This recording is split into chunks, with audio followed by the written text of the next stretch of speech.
fame, power, position, wealth, it will come to pass. What will remain? The kindness in your heart. The good things that you have done to others. And they will be forever grateful to you. See, kilala si Alexander the Great. Kilala niyo hindi? Sa history, one of the greatest emperors of Rome, he was in his deathbed, dying siya. He called his trusted man and he said, before I die, I'd like to make 3 wishes. And I want you to fulfill these wishes. Sila niya. Wish number 1, when I die, I want doctors to carry my body. Nga sir, because I want to teach you and the whole world. The time, Rome is very powerful at that time. Ano sila niya? Because I want doctors to carry my body. Because I want to teach you in the whole world that no doctor and medicine can stop death. That life is a gift from God. Now doon, kung chimpoda na, why ka may maging?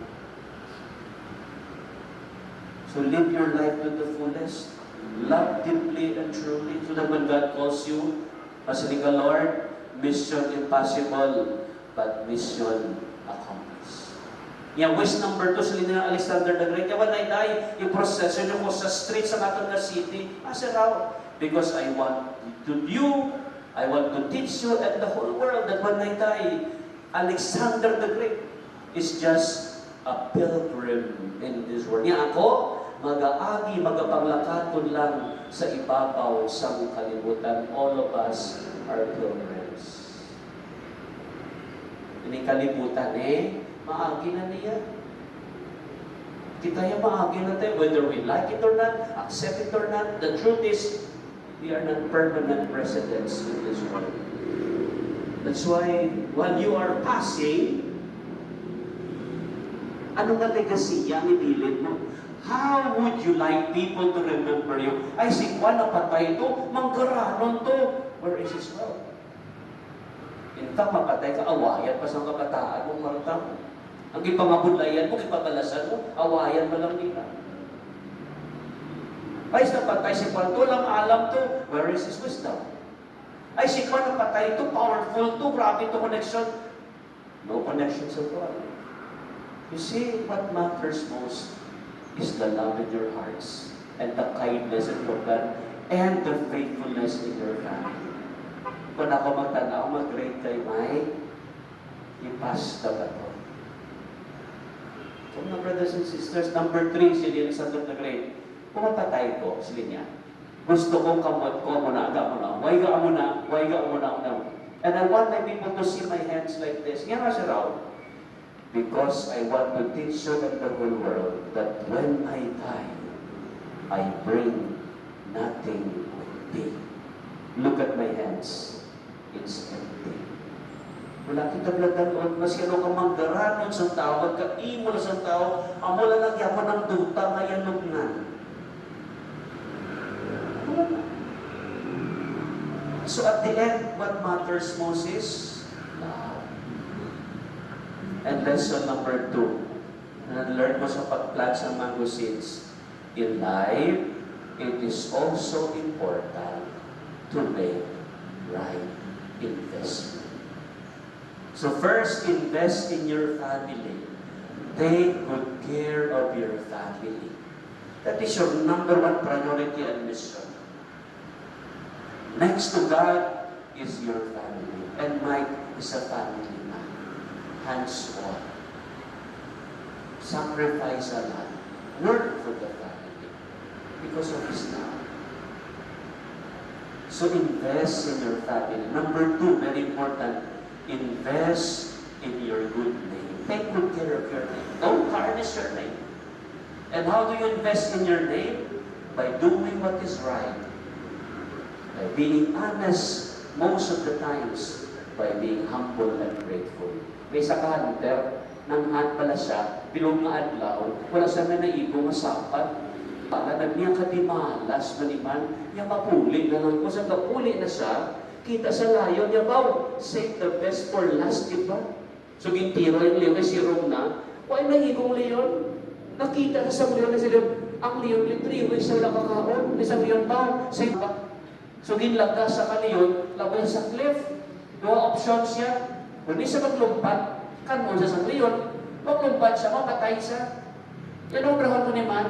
And for the first time in his life, he remembered God. So nag-kneel sa Lord, if you are real, please save me. Ay, pagkita sa liyon na nagluhod siya, nagluhod man ang layo. Thank you, Lord. And then, nakita sa layo, nag-pray. Nag-pray man ang layo. Thank you, Lord. Yan sa layo, anong pray mo layo? Yan, grace before meals. Yan, Lord, harap ka pa. Lord, yari pa ko din. Ano ba ko? Lumpat. Yan, may iba ba nga, Lord? Naglumpat siya. Nakahawis sa nga gamot-gamot. Thank you, Lord. But 3 hours sa kapit, kinkapoy siya. Titilas, dalong-dalong, tulog-tulog. Yan, Lord, anong himuon ko, Lord? Buyi ang imo inakaptan. Hello? Wala yung buyian. The following day, nasakwan sa patay sa tugnaw. Kalakaladlawan, amuni. Ang distance ng duta, pagtilya, amo na lang galingan. Abiyak dalong-dalong pa. Rosalie, bonbon, kaga-pat, kaga-torning, kag-saway ni bonbon. Tandaan yun eh. God knows what He is doing. He is in full control. Natapos na ang time ni Mike. And He has done His part. And He is grateful to your family, His family, for your love, support, and care. We entrust Him to the mercy of God.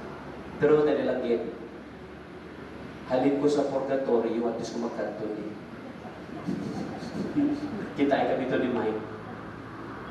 Tanan nagkakapatay, kaagigig sa purgatorio. And they cannot pray for themselves. The only way for them to go to heaven is by your prayers, by our prayers. One day, istorya ko lang sa inyo, si Padre Pio, nagapupo sa fireplace. It was cold winter night, and the doors were locked.